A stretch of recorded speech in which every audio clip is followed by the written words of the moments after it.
Hi friends, home സൈഡിലേക്ക് എൻ്റെ എല്ലാ കൂട്ടുകാർക്കും സ്വാഗതം. അപ്പോൾ ഇന്ന് ഞാൻ നല്ല അടിപൊളി ഒരു വീഡിയോ ആയിട്ടാണ് വന്നേക്കുന്നത് കേട്ടോ.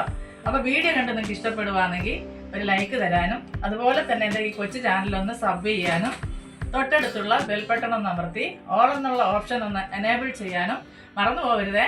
അതുപോലെ ഈ കൊച്ചു ചാനലൊന്ന് ഫോളോ ചെയ്യാനും മറക്കരുത്. അപ്പോൾ നമുക്ക് വീഡിയോയിലോട്ട് പോയാലോ. അപ്പോൾ ഇന്നത്തെ നമ്മുടെ റെസിപ്പി ചോളപ്പൊടി കൊണ്ട് നമ്മൾ നല്ലൊരു പുട്ട് തയ്യാറാക്കി എടുക്കാം കേട്ടോ. അപ്പം ചോളപ്പൊടി ഞാൻ ആവശ്യത്തിനുള്ള പൊടി എടുത്തിട്ടുണ്ട്. നമുക്കിതൊരു പാത്രത്തിലേക്കിട്ട് ഈ പൊടി ആദ്യം ഒന്ന് വറുത്തെടുക്കേണ്ടതായിട്ടുണ്ട്. അപ്പോൾ പലതരത്തിലുള്ള പുട്ട് ഞാൻ തന്നെ ഇട്ടിട്ടുണ്ട് കേട്ടോ. എൻ്റെ ചാനലിൽ തന്നെ കുറേ തരത്തിലുള്ള പുട്ടുകൾ നമ്മൾ ഇട്ടിട്ടുണ്ട്. അപ്പോൾ ഈ ചോളപ്പുട്ട് നല്ല ടേസ്റ്റാണ്. കറിയുടെ കൂടെ കഴിക്കണം എന്നുള്ളവർക്ക് അങ്ങനെ കഴിക്കാം, പഴവും കൂട്ടി കഴിക്കാൻ നല്ല ടേസ്റ്റാണ് കേട്ടോ.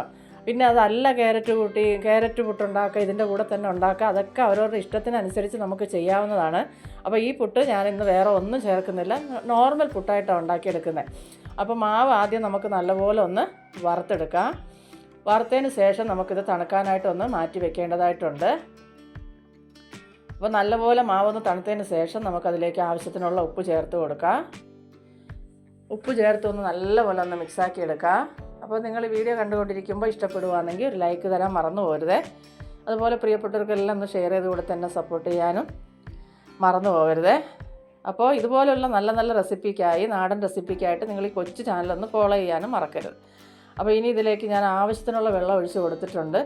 കുറേശ്ശെ വെള്ളം ഒഴിച്ച്, ആദ്യം ഒത്തിരി വെള്ളം ഒഴിച്ചാൽ നമുക്ക് വെള്ളം കൂടിപ്പോയാൽ പിന്നെ പൊടി ഇടേണ്ടി വരും. അപ്പോൾ പിന്നെ മാവിൻ്റെ ക്വാണ്ടിറ്റി കൂടും. അതുകൊണ്ട് കുറേശ്ശെ തളിച്ചു കൊടുത്ത് വേണം നമുക്കിത് നല്ലപോലെ ഒന്ന് കുഴച്ചെടുക്കണം. ഒട്ടും തന്നെ കട്ടയില്ലാതെ വേണം നമുക്കിതൊന്ന് ഇതാക്കിയെടുക്കാൻ. അപ്പോൾ കുറച്ച് വെള്ളം ഒഴിച്ച് നല്ലപോലെ ഒന്ന് കുഴച്ചതിന് ശേഷം നമുക്ക് കുറച്ച് നേരം ഒന്ന് റെസ്റ്റ് ചെയ്യാനായിട്ട് മാറ്റി വയ്ക്കാം. നല്ലപോലെ ഇതുപോലെ കുഴച്ചെടുക്കുക. അപ്പോൾ നമ്മൾ ഇതുപോലെ കയ്യിലെടുത്ത് ഉരുട്ടിയാൽ നമ്മുടെ കയ്യിലിത് ഒരു ബോളായിട്ട് നിൽക്കണം. പൊടിഞ്ഞു പോകാത്ത രീതിയിൽ വേണം നനവുണ്ടാവാൻ. എങ്കിൽ മാത്രമേ നമുക്ക് പുട്ട് പൊടിഞ്ഞു പോകാതെ നമുക്ക് പുഴുങ്ങിയെടുക്കാൻ പറ്റത്തുള്ളൂ. അപ്പോൾ നല്ലപോലെ മാവെല്ലാം ഇതപ്പോൾ ഞാൻ കുഴച്ചെടുത്തിട്ടുണ്ട്. ഇനി നമുക്ക് പുട്ടുകുറ്റിയിലേക്ക് തേങ്ങ ഇട്ട് കൊടുക്കുക. അതിന് ശേഷം മാവ് ഇട്ട് കൊടുക്കുക. അപ്പോൾ ഇത് എല്ലാവർക്കും അറിയാവുന്നതല്ലേ. അപ്പോൾ 2 ഭാഗമായിട്ട് വേണമെന്നുള്ളവർക്ക് അങ്ങനെ, 4ആയിട്ട് വേണമെന്നുള്ളവർക്ക് അങ്ങനെ, അതൊക്കെ അവരവരുടെ ഇഷ്ടത്തിനനുസരിച്ച്, തേങ്ങയൊക്കെ ഇഷ്ടത്തിനനുസരിച്ച് കൂട്ടുകയും കുറയ്ക്കുകയൊക്കെ ചെയ്യാം. അപ്പം പുട്ടുകുടത്തിൽ വെള്ളം തിളയ്ക്കാനായിട്ട് വെച്ചിട്ടുണ്ട്. വെള്ളം തിളയ്ക്കുമ്പോൾ വേണം നമ്മൾ ഈ മാവ് വെച്ച് കൊടുക്കാനായിട്ട്. അപ്പോൾ മാവ് കുറ്റിയിലേക്ക് ഇപ്പോൾ ഞാനെല്ലാം നിറച്ചെടുക്കുന്നുണ്ട്. പുട്ടുണ്ടാക്കാൻ എല്ലാവർക്കും അറിയാവുന്നതാണ്, വളരെ എളുപ്പമാണ് നമുക്ക്. അപ്പോൾ ഇന്ന് ഞാനിതിന് കറിയൊന്നും സെപ്പറേറ്റ് ആയിട്ട് ഉണ്ടാക്കുന്നില്ല, പഴവും കൂട്ടി കഴിക്കാനായിട്ടോ, പഴവും കാപ്പിയും. അപ്പോൾ പണ്ടൊക്കെ എനിക്കിത് ഇങ്ങനെ കഴിക്കുന്ന ഇഷ്ടമായിരുന്നു. കരിപ്പെട്ടിയില്ലേ, നമ്മുടെ കരിപ്പെട്ടി ഇട്ട് ചില സ്ഥലങ്ങളിൽ ചക്കര എന്നൊക്കെ പറയാറുണ്ടല്ലേ. അപ്പോൾ അതിട്ട് നമുക്ക് കാപ്പി ഇട്ട് കുടിക്കാം, മല്ലിയൊക്കെ ഇട്ട് കാപ്പി ഇടും, ഭയങ്കര രുചിയായിട്ടോ.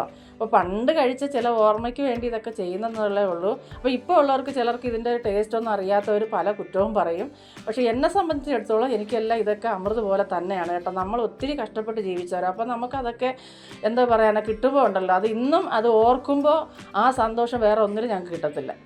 അപ്പോൾ ഇതാ നമ്മുടെ പുട്ട് നല്ലപോലെ ഇപ്പോൾ വെന്ത് വന്നിട്ടുണ്ട്. ഒട്ടും തന്നെ പൊടിഞ്ഞും പോകത്തില്ല ഇങ്ങനെ നമ്മൾ ഉണ്ടാക്കിയെടുക്കുമ്പോൾ, കണ്ടല്ലോ. അപ്പോൾ നല്ലൊരു മണവും നല്ല സ്വാദുമായിട്ടുള്ള നമ്മുടെ ചോളപ്പുട്ട് അങ്ങനെ ഞാനിവിടെ തയ്യാറാക്കി എടുത്തിട്ടുണ്ട്. അപ്പോൾ നിങ്ങൾക്കും ഉറപ്പായിട്ട് ഇത് ഇഷ്ടപ്പെടും.